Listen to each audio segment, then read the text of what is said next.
Good afternoon छात्रों। आज कक्षा 12 बायोलॉजी की हमारी जो अगली वीडियो है, इसमें हम जैव विकास के प्रमाण को पढ़ रहे हैं।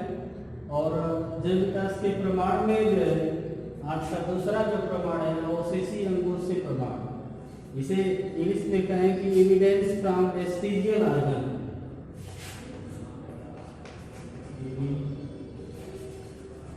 एविडेंस फ्रॉम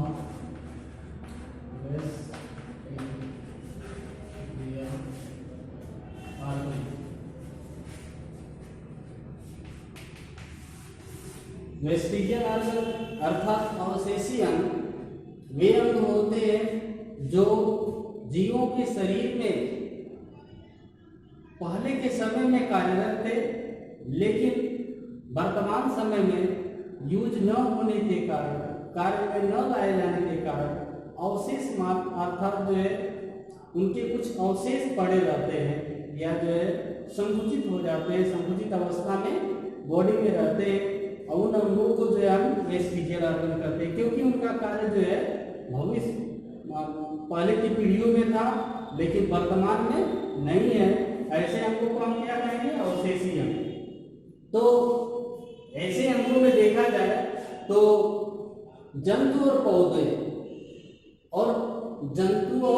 पौधे और मनुष्य, इन सभी में जो है वेस्टिजियल कुछ न कुछ ऑर्गन होते हैं जिनका जो है भविष्य में वे जीव प्रयोग करते हैं, लेकिन वर्तमान में यूज न होने के कारण वो जो है अवशेष मात्र ही रह गए। यदि मनुष्य में जो है अवशेषी अंगों की बात करें तो मनुष्य में जो है 100 से अधिक 100 से अधिक जो है अवशेषी अंग हैं।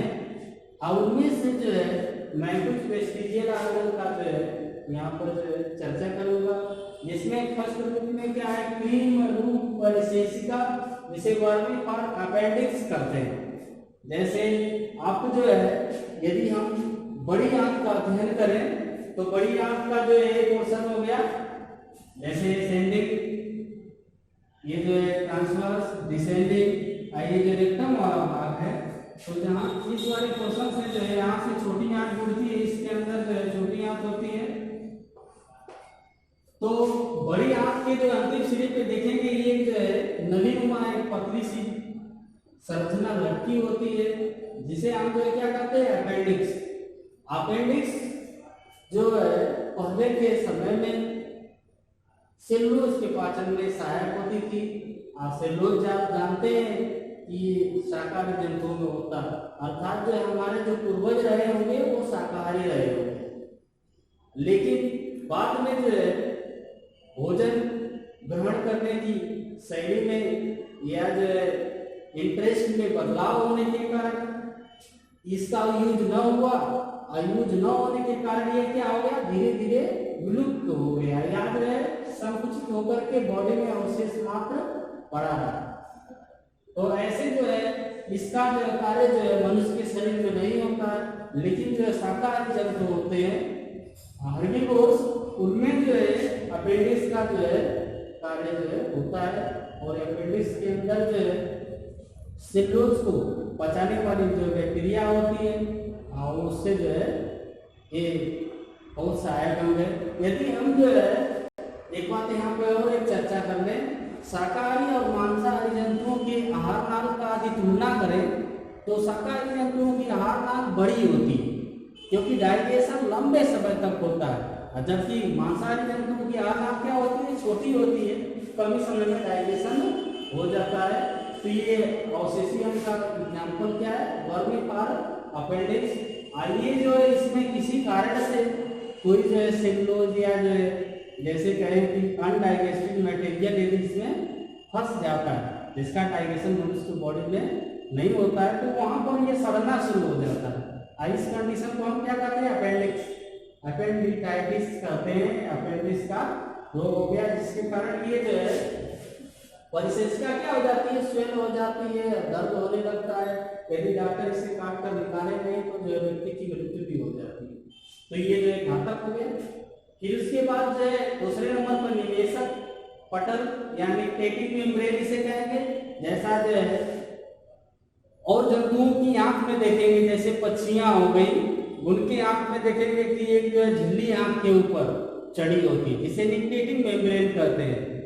जैसे मुर्गा हो गया, मुर्गी हो गई, बत्तख हो गया, पक्षियां हो गई, उनके ऊपर जो एक जो है झिल्ली चढ़ी होती है। मेढक के ऊपर भी आप देखेंगे पानी में तैरते हुए, तो उसकी आंख के ऊपर एक जो झिल्ली चढ़ी होती है, जिसे निक्टेटिंग मेम्ब्रेन कहते हैं। आज जो हमारे जो पूर्वजों में कार्यरत थी, लेकिन जो है वर्तमान में इसके यूज न होने के कारण ये जो संकुचित होकर के हमारे इस कोने भाग में संकुचित हो गई। थोड़ा सा जो इस कोने पे देखेंगे कि थोड़ा सा ऊंचा होगा, ये क्या है, निक्टिंग मेम्ब्रेन है, निमेषक पटल है। वर्तमान में इसका कार्य नहीं है, इसलिए उसी तरह से अवशेष महत्व पड़ा।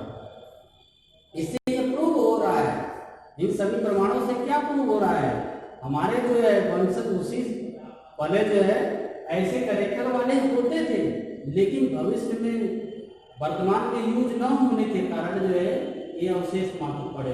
अर्थात इससे ये प्रूव हो रहा है कि हमारा जो विकास है ये जो है बंदरों से हुआ है, या जो है उससे विभिन्न श्रेणी के जंतुओं से धीरे धीरे मॉडिफिकेशन होते हुए हमारे जैसे जो है मैन का विकास हुआ है। जैसे होमो हैबिलिस, नियोडेन्थल, क्रो-मैग्नान मानव, इन सभी मानवों की यदि हम तुलना करें तो हमारे में बहुत अधिक समानता पाई जाएगी।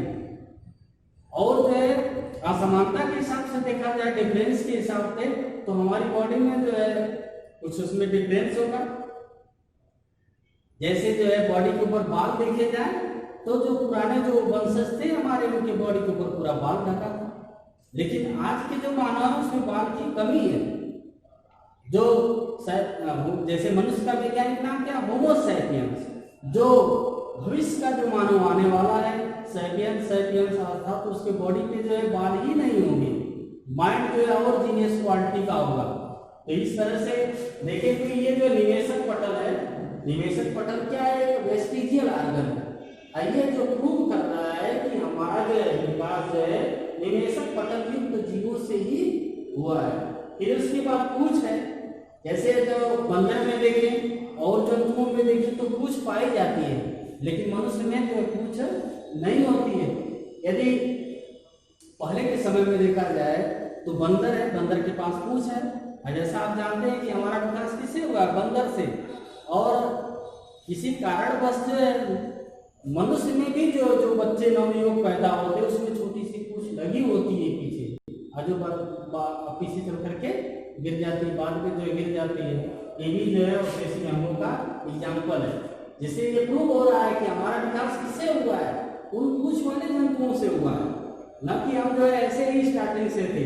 हमारे में जो है तनिक तनिक मॉडिफिकेशन होते, थोड़े थोड़े मॉडिफिकेशन हजारों वर्षों के बाद होते हैं, जो दृश्यात्मक नहीं होते हैं। क्योंकि कोई व्यक्ति होगा, मैक्सिमम जिएगा तो 120 वर्ष या जो 100 वर्ष मनुष्य की एज है, उसे भी नहीं जी पाएगा, तो उसे आगे जान भी नहीं पाएगा, जाहिर सी बात है।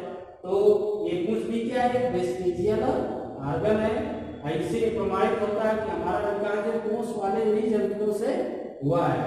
कठपल्लों की पेशियां, जैसे ईयर पिन्ना है, और जंतुओं में देखेंगे कठपल्लों की पेशियां सक्रिय होती है। जैसे आप जो हाथी देखें, हाथी में जो कान की मसल्स होती है बॉडी के टेम्परेचर का नियंत्रण करती है, ताप का नियंत्रण करता है। उसमें जो ब्लड की सप्लाई सबसे अधिक होती है, होने के बाद जो है पूरी बॉडी में टेम्परेचर को नियंत्रित करता है। तो उसमें ये सक्रिय था। हमारे पूर्वजों में क्या थी, सक्रिय थी, कठपल्लों की पेशियां डेवलप थी। लेकिन आज के मानव में ये जो है इसका कार्य नहीं, कान का कोई काम नहीं है, मसल्स को हटा दिया है तो कान सोने का काम करेगा, इसलिए यूज नहीं है। तो धीरे धीरे क्या है, वेस्टिजियल आर्गन के रूप में पड़ा हुआ है। फिर उसके बाद जो अक्वादाड़ विजडम थी, जिसे हम जो है कहने की जो है जो लास्ट में 18 वर्ष के बाद जो दांत निकलता है, इससे क्या करते हैं, विजडम टीथ, और इसका हमारी बॉडी में कोई काम नहीं है। ये भी जो है एक अवशेषीय अंग का एग्जाम्पल है। फिर उसके बाद जो लास्ट इसमें त्वचा पर बाल, जैसे हमारे जो वंशजों को देखा जाए, आज मानवों को देखा जाए, बंदरों को देखा जाए और अनेक स्तनी जंतुओं को देखा जाए, तो उनकी बॉडी पे जो घने बाल होते थे, क्योंकि घने बाल जो है उनको एनवायरनमेंट से प्रोटेक्ट करते थे, पर्यावरण में रहने के लिए उनको जो है अनुकूलित करते थे।